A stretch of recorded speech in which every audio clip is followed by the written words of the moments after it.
ममता कपूर का प्रणाम दोस्तों, स्वागत है आप सभी का मेरे इस चैनल पर। आज हम लोग बात करेंगे रस, जो मैं आपसे पिछले वीडियो में डिस्कस कर चुकी हूँ, बता चुकी हूँ। रस के 4 भाग होते हैं। आज हम उन चारों में से आखिरी स्थायी भाव के बारे में कुछ बात करेंगे। तो दोस्तों, स्थायी भाव में 9 प्रकार के रस होते हैं। 9 रसों में से हम आज लेंगे श्रृंगार रस। श्रृंगार रस, अगर हम सभी रसों को एक साथ लेंगे तो ये वीडियो बहुत लंबा हो जाएगा, इसलिए आज हम अपने वीडियो में बात कर रहे हैं रस के भाव श्रृंगार की। श्रृंगार में 2 तरह का होता है, संयोग श्रृंगार और वियोग श्रृंगार। तो मैंने अपने वीडियो में श्रृंगार के बारे में, श्रृंगार के संयोग और वियोग के बारे में चित्रों के माध्यम से आप लोगों को समझाने की कोशिश की है। आशा है आपको समझ में आएगा। तो दोस्तों, अगर आपने अभी तक मेरा चैनल सब्सक्राइब नहीं किया है तो कृपया करके मेरा चैनल को सब्सक्राइब करें। धन्यवाद। पिछले वीडियो में आपको बताया था कि रस के 4 भाग होते हैं, विभाव, अनुभाव, संचारी और स्थायी भाव। तो 3 के बारे में मैंने आपको बताया। अब आता है स्थायी भाव। स्थायी भाव में भी आता है रस के प्रकार। तो रस के प्रकार आपको बताया था 9 प्रकार होते हैं, और इसमें पहला और मुख्य श्रृंगार रस के अंतर्गत ऋतुओं का वर्णन, सौंदर्य, प्रकृति, सुंदर सुंदर वन, पक्षी। श्रृंगार के अंतर्गत नायिका, अलंकार, ऋतु तथा प्रकृति का भी वर्णन किया जाता है, इसलिए इसको रसराज या रसपति भी कहा जाता है। प्रधान भाव है श्रृंगार भाव। श्रृंगार रस की परिभाषा: श्रृंगार रस में नायक और नायिका के मन में संस्कार रूप में स्थित रति या प्रेम जब रस की अवस्था में पहुंच जाता है तो वह श्रृंगार रस कहलाता है। श्रृंगार रस के भी 2 भाग होते हैं, संयोग और वियोग। श्रृंगार रस का मुख्य भाव है वो है रति।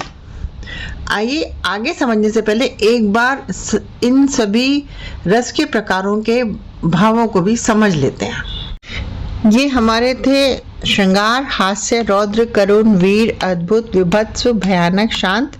और ये जो 2 नए ऐड हुए हैं, 2 नए इसमें जोड़े जाते हैं, वात्सल्य और भक्ति। इन सब रसों के प्रकार के भाव हैं, यानी ये कौन से भाव से प्रेरित रहते हैं। तो जैसे श्रृंगार रस में रति का भाव होता है, हास्य रस में हास का भाव होता है, रौद्र रस में क्रोध होता है, करुण रस में शोक होता है, वीर रस में उत्साह होता है, अद्भुत रस में विस्मय का भाव होता है, विभत्स रस में जुगुप्सा का भाव होता है, भयानक रस में भय होता है, शांत रस में निर्वेद होता है, वात्सल्य रस में वात्सल्यता होती है, और भक्ति रस में अनुराग होता है। ठीक है, तो ये सब जो है रस के प्रकार हैं, ये इन सब भावों से प्रेरित होते हैं। तो आज हम ले रहे हैं श्रृंगार, जो कि रति भाव से प्रेरित है। क्लियर? इसका स्थायी भाव रति होता है। जैसे बताया आपको, नायक और नायिका के मन में संस्कार रूप में जो स्थित रति या प्रेम रस की अवस्था में पहुंच जाता है, यानी जब नायक और नायिका के मन में ये रति का भाव, प्रेम का भाव हृदय तक पहुंच जाता है, तो वहाँ पे श्रृंगार रस होता है। फिर से समझिए, इसका स्थायी भाव रति होता है। नायक के मन में संस्कार रूप में स्थित रति या प्रेम रस जब अवस्था तक पहुंच जाता है तो उसे श्रृंगार रस कहते हैं। इसके अंतर्गत सौंदर्य, प्रकृति, सुंदर वन, बसंत, पशु पक्षी, पक्षियों का चहकाना आदि के बारे में वर्णन किया जाता है। ये 2 प्रकार का होता है, जैसे मैंने आपको बताया, संयोग और वियोग है। संयोग श्रृंगार रस क्या होता है? संयोग श्रृंगार में जब नायक नायिका के परस्पर मिलन, स्पर्श, आलिंगन, वार्तालाप आदि का वर्णन होता है, तब वहाँ पर संयोग श्रृंगार रस होता है। इसका स्थायी भाव रति होता है। श्रृंगार रस की पहचान क्या होता है कि इसका स्थायी भाव है रति, और इसका विभाव नायक और नायिका इसमें होते हैं। नायक नायिका का स्पर्श, आलिंगन और दृष्टि, इसके अलावा प्रकृति, रमणीक, उपवन, बसंत ऋतु, चांदनी, भ्रमर, गुंजन, पक्षियों का कूजन आदि का वर्णन होता है। इसमें स्पर्श, आलिंगन, कटाक्ष और अश्रु का भी समावेश होता है। रस के सभी भाव श्रृंगार रस में पाए जाते हैं। देखिए, विभाव, अनुभाव, उद्दीपन और स्थायी भाव रति। दूल्हे श्री रघुनाथ बने दुल्हई सिय सुंदर मंदिर माही, गावत गीत सबे मिली सुंदरी बेद, जुआ जुरी विप्र पढ़ाही, राम को रूप निहारत जानकी, कंगन के नग की परछाई, याते सबे भूल गई कर टेक रही पल टारत नाई।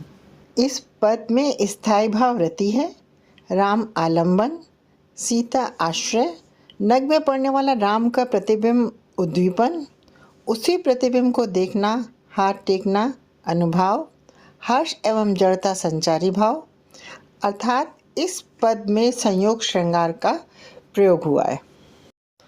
एक अन्य उदाहरण, बतरस लालच लाल की मुरली धरी लुकाए। देखिए कितना सुंदर वर्णन है। आइए पूरा जानते हैं इस दोहे को। बिहारी लाल जी का दोहा, जिसमें कृष्ण और गोपियों के बीच चल रही सरस ठिठोली का मनोहर चित्र अंकित किया है। बतरस लालच लाल की मुरली धरी लुकाए, सौ करें बहुन हंसें देन कहीं न जाए। गोपियाँ अपने परम प्रिय कृष्ण से बातें करने का अवसर खोजती रहती थी। इसी बातों के आनंद को पाने के लिए उनको इतना आनंद आता था कि इसी प्रयास में उन्होंने उनकी मुरली को छुपा दी। और कृष्ण वंशी के खो जाने पर बहुत व्याकुल है। वे गोपियों से वंशी के बारे में पूछते हैं तो गोपियाँ झूठी सौगंध खा लेती हैं और कृष्ण को कहती हैं कि उन्हें कुछ नहीं पता। साथ ही वो आपस में भाव के संकेतों से मुस्कुराती भी जाती, जिससे कृष्ण को लगता है कि बंसी इन्हीं के पास है। परंतु जब वो लौटाने को कहते हैं तो गोपियाँ साफ मना करती हैं। कृष्ण और गोपियों के इस सरस परिहास द्वारा कवि के संयोग श्रृंगार का सजीव चित्र प्रस्तुत किया है। श्रृंगार रस के भाव अनुभावों का मनोहारी चित्रण प्रस्तुत किया गया। श्रृंगार रस का स्थायी भाव रति होता है, लेकिन ये कई संचारी भाव इसके साथ जुड़ जाते हैं, जैसे हर्ष, जड़ता, निर्वेद, अभिलाषा, चपलता, आशा, रुदन, आवेग, उन्माद आदि। ये सारे भाव जो हैं ये किसी भी रस के साथ जुड़ जाते हैं, इसीलिए इनको व्यभिचारी भाव भी कहा जाता है। वियोग श्रृंगार रस, जहाँ पर नायक नायिका का परस्पर प्रबल प्रेम हो लेकिन मिलन न हो, अर्थात नायक एवं नायिका के वियोग का वर्णन हो, वहाँ पर वियोग रस होता है। वियोग श्रृंगार रस का स्थायी भाव रति होता है। भानुदत्त का कथन है, युवा और युवती की परस्पर मुदित पंचेंद्रियों के पारस्परिक संबंध का अभाव अथवा अभिष्ट अप्राप्ति विप्रलभ है। विप्रलभ मतलब वियोग। भोजराज जी ने वियोग श्रृंगार की परिभाषा दी, जहाँ रति नामक भाव को प्रकर्ष को प्राप्त करे, अभिष्ट को ना पा सके, वहाँ विप्रलभ श्रृंगार कहा जाता है। अर्थात नायक नायिका में प्रेम है पर मिलन की संभावना नहीं। वियोग रस का कितना मार्मिक वर्णन किया है कि कृष्ण जी चले गए हैं और गोपिकाएं आपस में क्या बात कर रही हैं। तो निस दिन बरसत नैन हमारे, हमारी आंखें रो रो के थक गई हैं, इसमें लगातार वर्षा ऋतु हो रही है। आइए समझते हैं इस दोहे में भी वियोग श्रृंगार को। निस दिन बरसत नैन हमारे, सदा रहत पावस ऋतु हम पे, जब से श्याम सिधारे, दृग अंजन लागत नहीं कबहूँ उर कपोल भय कारे, कचुं की नहीं सुखद सुन सजनी उर विच बहुत पधारे। श्री कृष्ण के मथुरा वृंदावन छोड़कर जाने पर सूरदास जी ने सखियों के माध्यम से बहुत ही वियोग श्रृंगार का सुंदर वर्णन किया है। सखियाँ एक दूसरे से बोलती हैं, हमारे नेत्र रात दिन वर्षा करते रहते हैं, क्योंकि जब से श्याम यानी कृष्ण भगवान यहाँ से गए हैं तब से निकट सदा वर्षा ऋतु ही रहती है। आँखों में लगाया गया अंजन रात या दिन कभी भी टिक नहीं पाता और हथेलियाँ और गाल हमेशा काले रहते हैं। वस्त्र भी सूखने नहीं पाते क्योंकि अश्रु की धारा लगातार बहती हुई वस्त्रों को गीला करती है। पूरा शरीर ही आंसुओं का जल हो गया है और एक पल भी दूर रहने का प्रयत्न करने के बाद भी नहीं हटता, क्रोधपूर्वक भी नहीं हटाया जाता। स्वामी आपने गोकुल को क्यों भुला दिया? एक अन्य उदाहरण से समझते हैं। हे खगमग हे मधुकर श्रेणी, तुम देखी सीता मृगनयनी। रामचंद्र जी जब सीता जी का अपहरण हो गया था तो जंगल जंगल हर एक से, पेड़ से, पौधे से, पशु से, पक्षियों से अपना दुख व्याकुल कर रहे थे कि किसी ने मेरी सीता को देखा है। आइए इस दोहे को समझते हैं।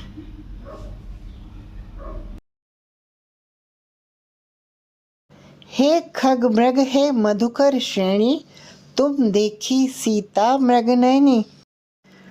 इसमें वियोग श्रृंगार रस है, क्योंकि यहाँ पर सीता जी रामचंद्र से बिछुड़ गई हैं और रामचंद्र जी अपनी प्रियतमा को ढूंढ रहे हैं, इसलिए यहाँ पर वियोग श्रृंगार रस है। संक्षेप में देखते हैं। जहाँ नायक और नायिका के प्रेम, परस्पर मिलन एवं प्रेमपूर्ण कार्यकलापों का वर्णन किया जाता है, वहाँ संयोग श्रृंगार होता है। इसका उदाहरण था बतरस लालच लाज की, आपको समझाया। और वियोग रस होता है, जहाँ पर नायक और नायिका में अथाह प्रेम होने के बावजूद मिलन नहीं हो पाता, वहाँ वियोग श्रृंगार रस होता है। इसमें विरह के भावों को व्यक्त किया जाता है।